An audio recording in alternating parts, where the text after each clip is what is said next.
Hey guys, I want to do a video real fast, and this video is entitled Pay $50 for a Property Targeting Delinquent Property Taxes. So let me give you a little bit of backdrop on delinquent property taxes. So years ago, when I was beginning my quest for real estate investing, when I was in the state of California, I began to discover that there were people that were in a different type of foreclosure situation. And it wasn't your typical mortgage foreclosure. Okay? It wasn't where people stopped paying their mortgage payment and ultimately the bank was starting a foreclosure process and people were losing their properties. This type of foreclosure is different. This foreclosure that I'm referring to is property tax foreclosure. And many of you have heard the terms of tax deed sale and tax lien sales. These go on for a good part, all over the United States. Okay, these are people who have not paid their property taxes, and so they go into a stage of like a foreclosure. And so one of the opportunities that many real estate investors have out there, as well as real estate agents and brokers and others that are involved in real estate, is targeting these people that are losing their properties to being behind on property taxes. So let me run through some scenarios of how you can acquire a property for $50 targeting these delinquent property taxes. So example number one, what you can do as an investor is you can contact a seller or contact an owner. And this particular owner is, let's say this owner is 3 years, maybe 4 years behind on taxes in your area. And that owner is incredibly motivated. And the owner of this particular property you're talking about is a property that the owner does not live in. It's a property that is down the street or across town or whatever, which is referred to as an absentee owner. It's an owner that doesn't live at that residence. So the property is just sitting there, needs a little bit of work. And so what you do is you go back and forth and you let the owner know that you can go ahead and purchase that property, saying that you represent a group of investors who goes ahead and buys properties, turns around, fixes them up, and sells them. And you are really interested in that part of town, and their particular property interests you, and you'd like to go ahead and buy it. Obviously, there's some teaching and some context behind that. The owner gives you a price, and it is an attractive price. And so what you do is you write up a contract, okay? And your consideration for that particular contract is $50. You write up the contract, the owner goes ahead and signs the contract. You go ahead and you give that contract to a title company along with $50, okay? That $50 is the consideration that's going to bind that contract together. Well, because that property has equity, a lot of equity, even though it needs some work. What you do is you go ahead, you go out and you find a cash buyer to close out the deal. That is one way that you would buy a property for $50. Another way to go ahead and acquire a property for $50 with that same scenario and say yes, you like to go ahead, buy that property, and you want to go ahead and keep that property. Well, what you do is you go ahead, make that owner an offer, right? You sign your part, they sign their part. You pay $50 to the title company. Now, remember, if you're going to keep the property, you as the investor / buyer are going to go ahead and have to go ahead and pay all the back property taxes up to date. So you go ahead, you buy the property, you pay all the property taxes up to date. Should that property have any other private liens on it, loans, etc., you're going to pay those liens, loans, whatever. And bam, you have yourself a property. Now, that is a second way. Another way, let me flip it a little bit. Another way to go ahead and to acquire a property for $50, targeting people that have delinquent property taxes. So let's say, for instance, you come across a property that has no equity. No equity. That property is in a nice part of town. That property is worth $150,000. There was a loan on that property for $148,000. Like I said, no equity. Okay. There is a back tax amount of $2,000.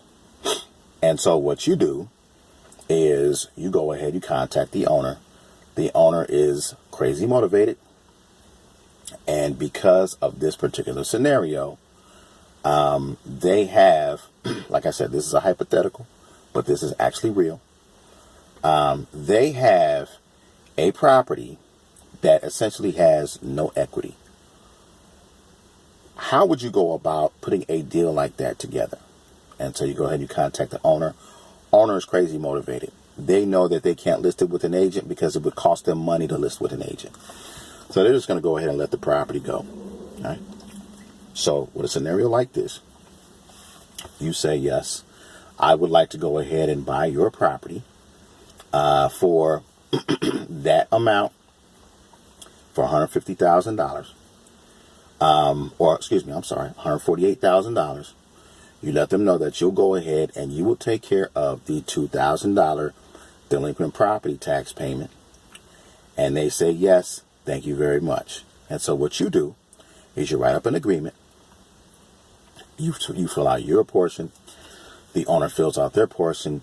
You can go ahead and allow a title company to go ahead and, because what you're going to do is buy this property subject to the existing financing. Subject to the existing financing. It just so happens that in this particular scenario, that your mortgage payment or your mortgage company did not go ahead and take care of delinquent property taxes. So your mortgage company did not take care of the property taxes. So therefore, you're going to have to go ahead and take care of the property taxes. So you're going to buy the property for $148,000. You're going to go ahead and give the title company $50.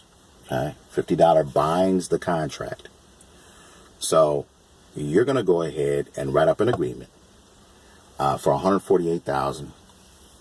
You're going to pay that seller monthly mortgage payments. You're going to put those monthly mortgage payments into an additional escrow account. You're going to take care of the back $2,000 delinquent property tax payment.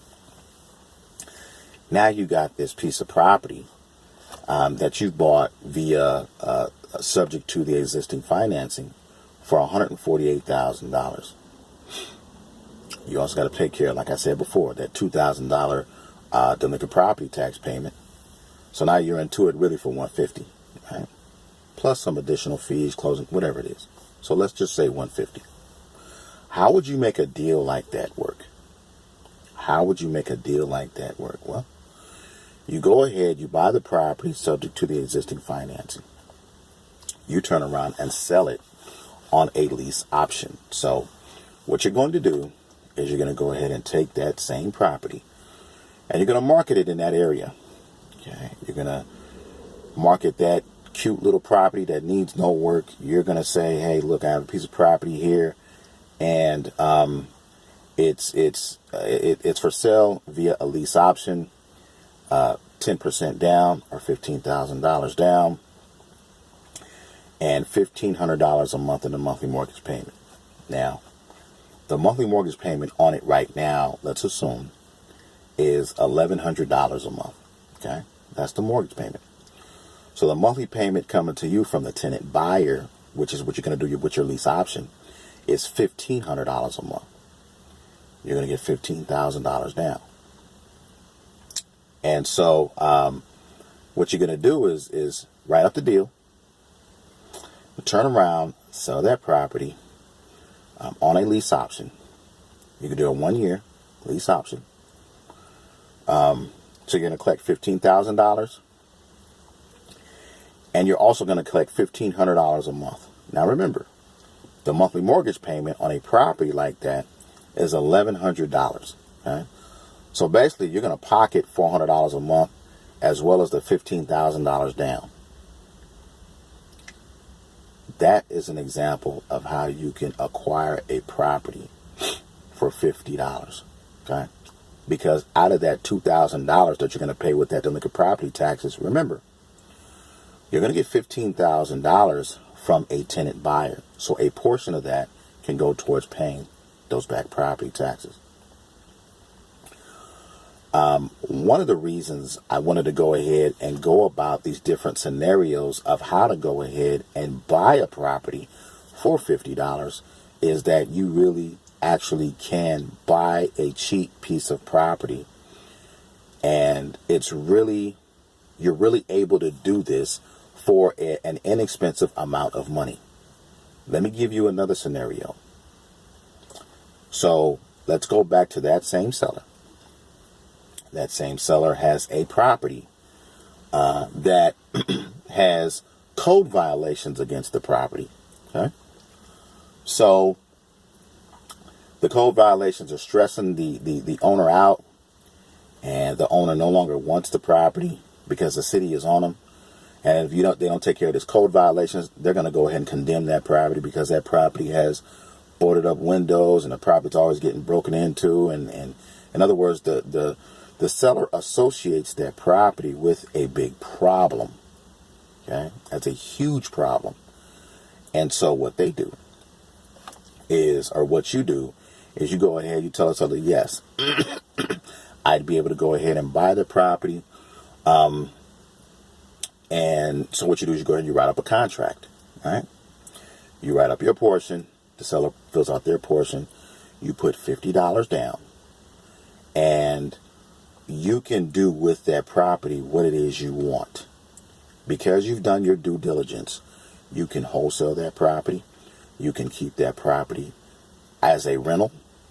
Or because that property can potentially push off a good amount of cash flow, you could turn that property into a boarding house situation. Not just a rental, but oftentimes a rental on steroids. And this is what I mean. So, let's assume that property is a 3-bedroom, 2-bath house. Okay? Needs work. Let's say it needs about, $7,000 in work. Right? The code violations to take care of those is another $2,000. And remember, you got back property taxes, which is another $2,000. So $2,000 plus $2,000 plus $7,000. That's $11,000 for a property to go ahead and get that back functioning again. Now, in this particular area, hypothetically, let's assume that the monthly rents in this particular area go for, let's say they go for $1,100 a month, right? So to rent that property out, it goes for $1,100 a month in terms of monthly rents, okay? Now, in this area also, let's assume that people are moving in that area like crazy, but it's a primary ownership type situation.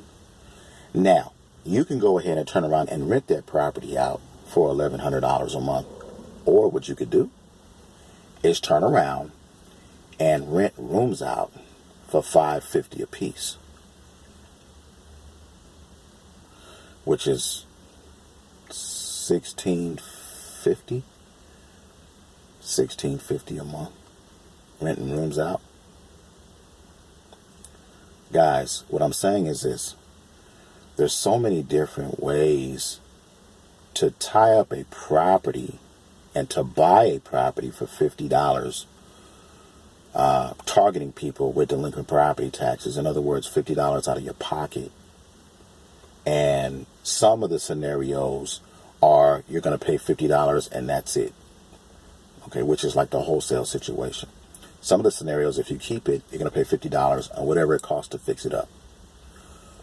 Some of the scenarios, like the one that I explained with the subject to the existing financing, where you're going to get the money, typically is from that tenant buyer. Okay.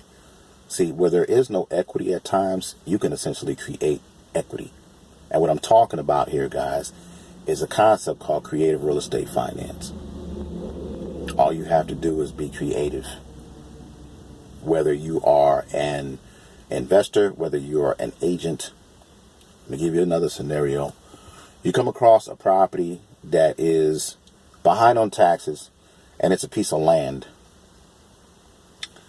And so what you do is that seller is crazy motivated because that parcel of land is in an area of houses that goes for a pretty decent price. Let's say $150 to $200. And so what you do is you tie that property up in a wholesale contract, right? And for $50, you sign your part, seller signs their part, you tie the property up, you turn around and wholesale it to a cash buyer. Or what you do is you go to Google and you type in, let's say, developers in the area. What do? They develop houses. What would they be interested in? A piece of land that presents a very attractive opportunity, something that you have. Guys, there's so many ways and so many things you can do with $50. It's scary.